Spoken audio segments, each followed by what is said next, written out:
Hey guys, project-zodiac here. This is actually my first video on this channel that's not a music video, and I wanted to do this video for a very long time, and I'm really glad I waited until now to do it because I feel like now is the perfect time to address the subject. With Fox being bought by Disney, the X-Men movies being rebooted, and X-Men Dark Phoenix being out, I just thought that this would have been the perfect time for this. I love the X-Men movies so much. I really enjoy them. They mean a lot to me. Um, and just seeing that it's gonna get rebooted, for me, it's kind of sad because I just love this series a lot. And I know that lots of people have lots of complaints with the series, but honestly, I don't. I just really love this series. And I wanted to address something that I always got annoyed by, which is how people say that the timeline doesn't make sense, how each film contradicts one another, how there's retcons, how, like there's four or five or six or seven different timelines and they don't understand it. Um, all of these different things I wanted to address. So I'm making this video to address everything and explain how the timelines all make sense, how there aren't really any retcons. Like I'll be explaining every single retcons. I'll be explaining every single inconsistency and explaining how it doesn't contradict um, each film doesn't contradict each other, and of course using actual proof from the movies themselves, because I did sit through and watch all 11 X-Men movies that's been released so far, and I wrote down pages and pages of notes. um, I also did a whole bunch of online research. I did a whole bunch of questions on Reddit. I got a whole bunch of people commenting on what they want. Got a couple people helping me out on that too. Um, when we were discussing how to explain these certain situations. So all of this can be proven if you just watch the movies, and I just want to present it to you guys because I just feel like not a lot of people defend the X-Men movies anymore. I think a lot of people just bash on it because it's the X-Men movies. It doesn't make sense. People say that Fox doesn't care at all about the movies, but really, I think that they do, and in a way, I feel like everything just works out, and I just wanted to show that and explain everything basically. So, depending on how long this video is going to be, it's either going to be a one-part video or a two or three-part video. Um, so, and if it is a multi-part video, it's going to be broken up into segments. So if it's going to be one whole video as well, it will also be broken up into segments, but um, you'll see that as the video goes on. So I'm sorry about the audio quality as well. I'm actually sitting in my car recording the entire dialogue for the entire project. Um, and I'm actually sitting right outside an AMC movie theater because I'm going to be going to the film a little bit later. Anyway, the very first section is going to be about the timeline. And before I start, I do have to really state a disclaimer that this video, all of these videos, if there's going to be multiple videos, will have spoilers for every single X-Men movie, every single one of them, including Dark Phoenix. I'm going to be uploading this the weekend that Dark Phoenix is out. All videos if it is a multi-part video as well. And I will also be re-editing it as I watch X-Men Dark Phoenix. So it will have information from X-Men Dark Phoenix and every single other movie. So if you have not watched X-Men Dark Phoenix yet, maybe wait until you watch it before you see this. If you don't care about spoilers, then continue watching. So the very first segment that we're going to be entering is going to be called the timeline segment. And I want to explain how there isn't more than two timelines, because lots of people say that Logan is set in its own timeline, and that the Deadpool films are set in their own timeline. And some people are even saying that the New Mutants are going to be set in their own timeline. That's not really the case. All of the X-Men movies, including Logan, including Deadpool, including the New Mutants, all of it fits into two timelines. And I say two just because of what Days of Future Past did. It created a new timeline. So there's the old timeline and then there's the new timeline. There's also some people thinking that Logan and Deadpool take place in the old timeline. That's also not the case. It takes place in the new timeline. All of this I will be explaining as the video goes on. So let's start with this portion of the video. So when X-Men Apocalypse came out, they released this picture. And this was their explanation of the timeline. I feel like it missed so much information and it just doesn't make sense even to this day. This was not a good example of what the timeline actually is. Also, a lot of people have some issues with the specific time frame of when certain movies take place, more specifically the first three X-Men movies. I'll get to that when we get to that. So I'm not gonna really be explaining like, every single time period, but I'll just quickly skim through my notes and just quickly show you guys the timeline. So around 3600 BCE, Apocalypse is preserved in his chamber. 1832, Wolverine is born. 1845, Wolverine discovers his powers. Between 1861 and 1865, Wolverine and Sabretooth fight in the Civil War. Between 1917 and 1918, Wolverine and Sabretooth fight in World War One. In the 1930s, Magneto is born. Around 1932, Professor Xavier is born. Around 1934, Mystique is born, and around 1940, Beast is born. Around 1941, Professor Xavier's powers start to manifest. Again, everything is based off of research and dialogues that the characters have and time frames. Calculating, I even had to do math basically for this. In 1944, Magneto's powers manifest in Auschwitz. And Professor Xavier also meets Raven and his family adopts her. In 1945, Wolverine is imprisoned in Japan and he saves Yashida's life. In 1949, Magneto sees the Statue of Liberty for the first time. Around 1956 and 1957, Quicksilver and maybe a twin sister is born, without Magneto knowing that he got their mom pregnant. So now we get to the first X-Men movie. 1962, X-Men First Class takes place. And watching the movie, you can look at the time frame and see that it takes place all from the very beginning of 1962 to the end of the movie. It takes place roughly in the span of 3 to 4 months, so around August of 1962 to November of 1962.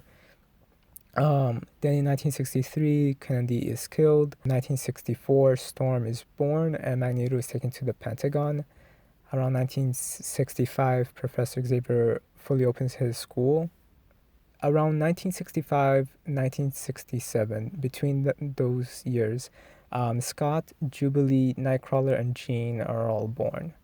In around 1970, Professor Xavier closes his school because of the Vietnam War. In 1973, and this is the original timeline now, Mystique kills Trask in Paris, and Logan is not in the Vietnam War. He's back in, wherever he is. I guess in the US, because he has to drive to the mansion. So yeah, he's back in the US. So he's not in the war just yet. I guess he took a little break between that time frame.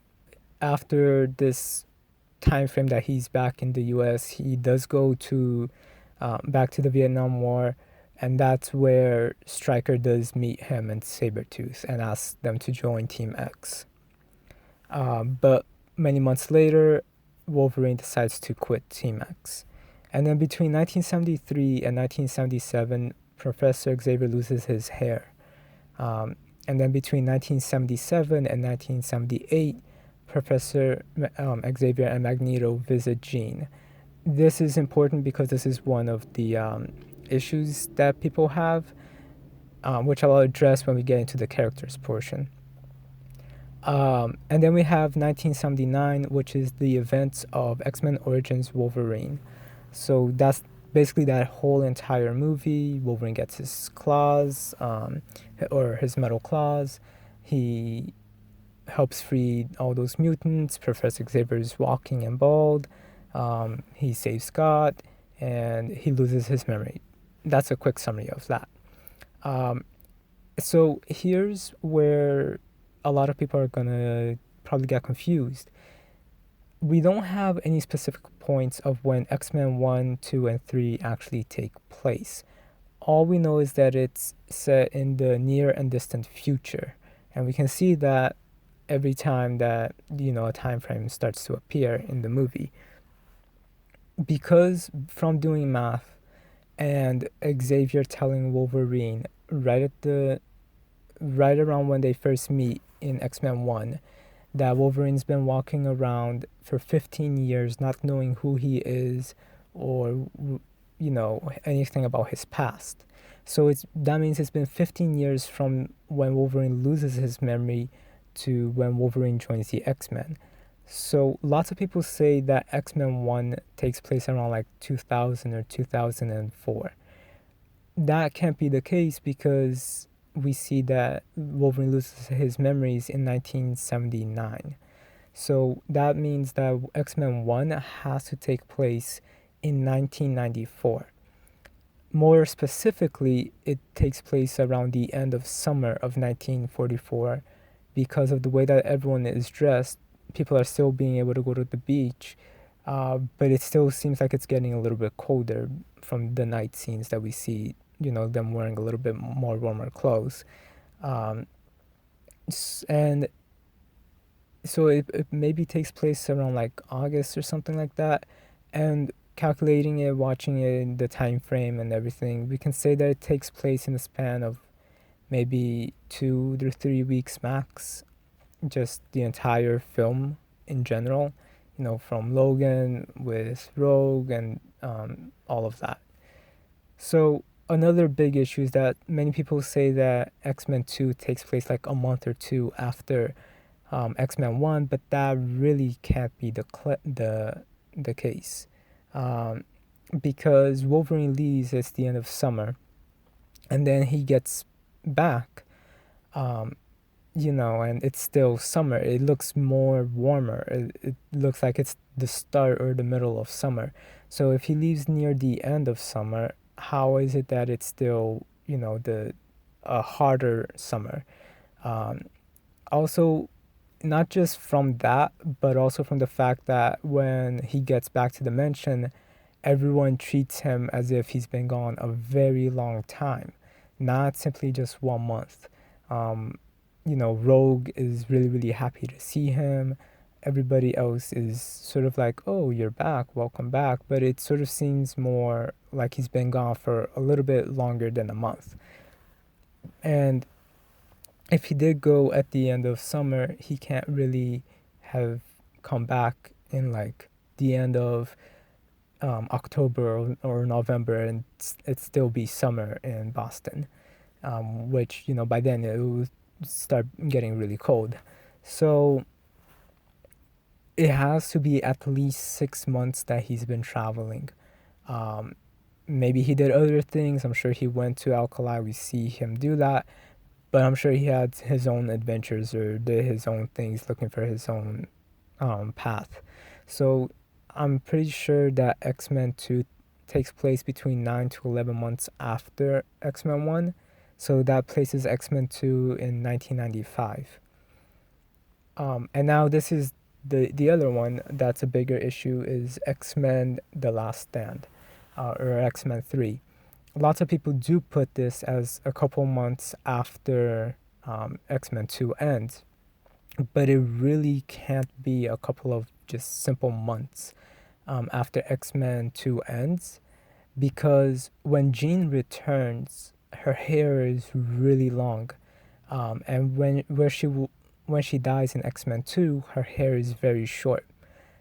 A person's hair is not going to grow from that length to the length it is in X-Men 3 in like 2 months. It could take 4 or 5 months, maybe 6 months, depending how the person's hair grows, maybe even longer. Um, I'm assuming that X-Men 3 takes place between 1997 or 1998. So about a year or two after X-Men 2 ends. Just basically, again, due to how long Jean's hair is, and also just the smaller changes we see around the school. After that, then we start to get actual time periods.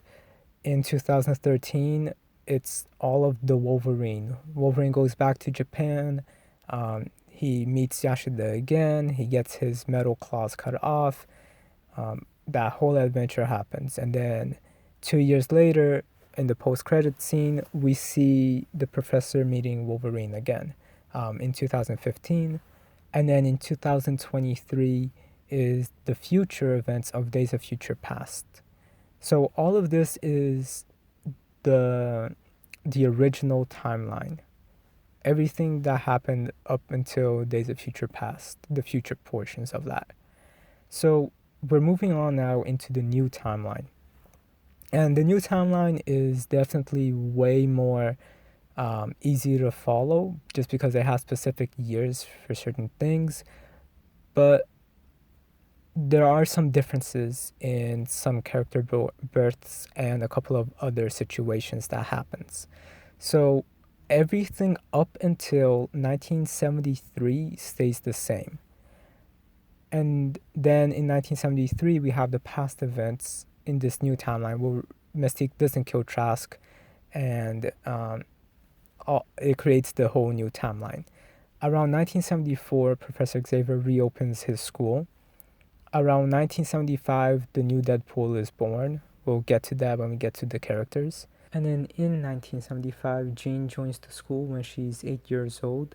Around 1976, Magneto marries and has a new daughter.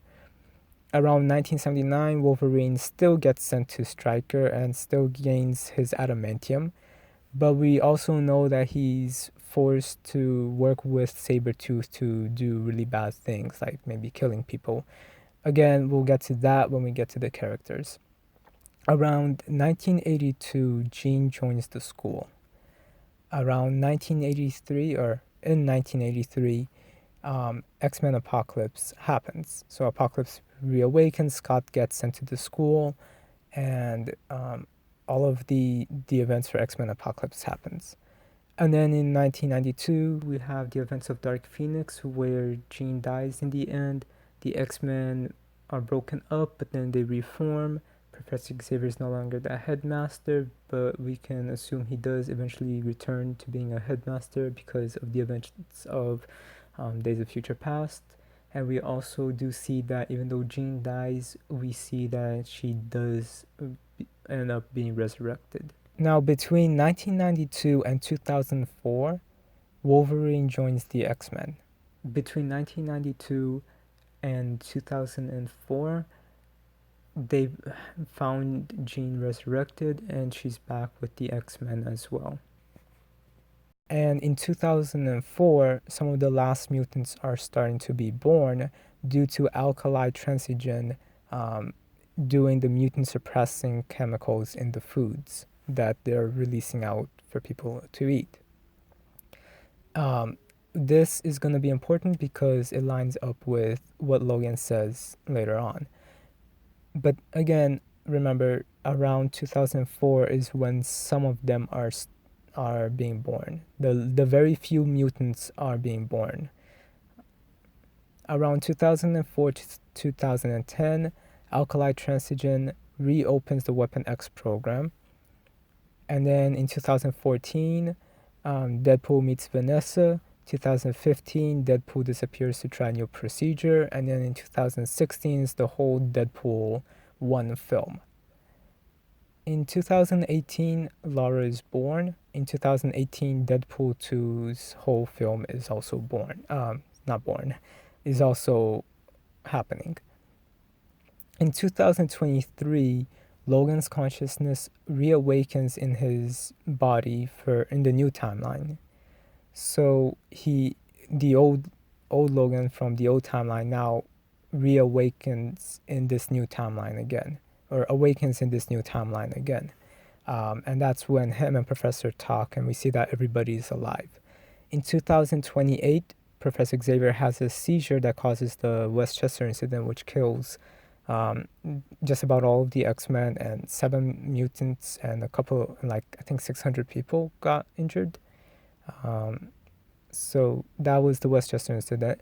And then in 2029, the events of Logan, the movie, takes place, and it takes place in a span of a week to a week and a half. Um, and this is his final journey with Professor Xavier, Laura, his daughter, and Wolverine dying, which is still so depressive. And I just love that movie so much, but I always get so sad after I watch it. And then in 2068, Cable travels back in time because his family gets killed. So he goes back to 2018, but this whole 2068 time point, it gets changed. So Cable's family doesn't die because he fixes that in Deadpool 2. So that is just a little bit not important anymore. So this is the main timeline for watching the movies in chronological order. So our next segment is going to be the characters, and a lot of this whole time frame, for example, like how is it that Professor Xavier and Magneto go and visit Jean in the 70s and not the 80s, how all of that, like all of these timeline things, this other Deadpool being born, all of that will be explained in this other segment, which is all about the characters. I'm gonna actually end this video here because it's just been really, really long already, and I don't want to prolong it more than it has to at this moment. So thank you guys for watching, and I hope you guys stay tuned for the retcon segment, because the next video is going to be just fixing the retcons, completely fixing the contradictions, retcons, and inconsistencies. And it is going to be about the characters and the whole universe of the X-Men films in general. So once again, thank you guys for watching. I hope you guys enjoyed it. Rate, comment, and subscribe. Thank you.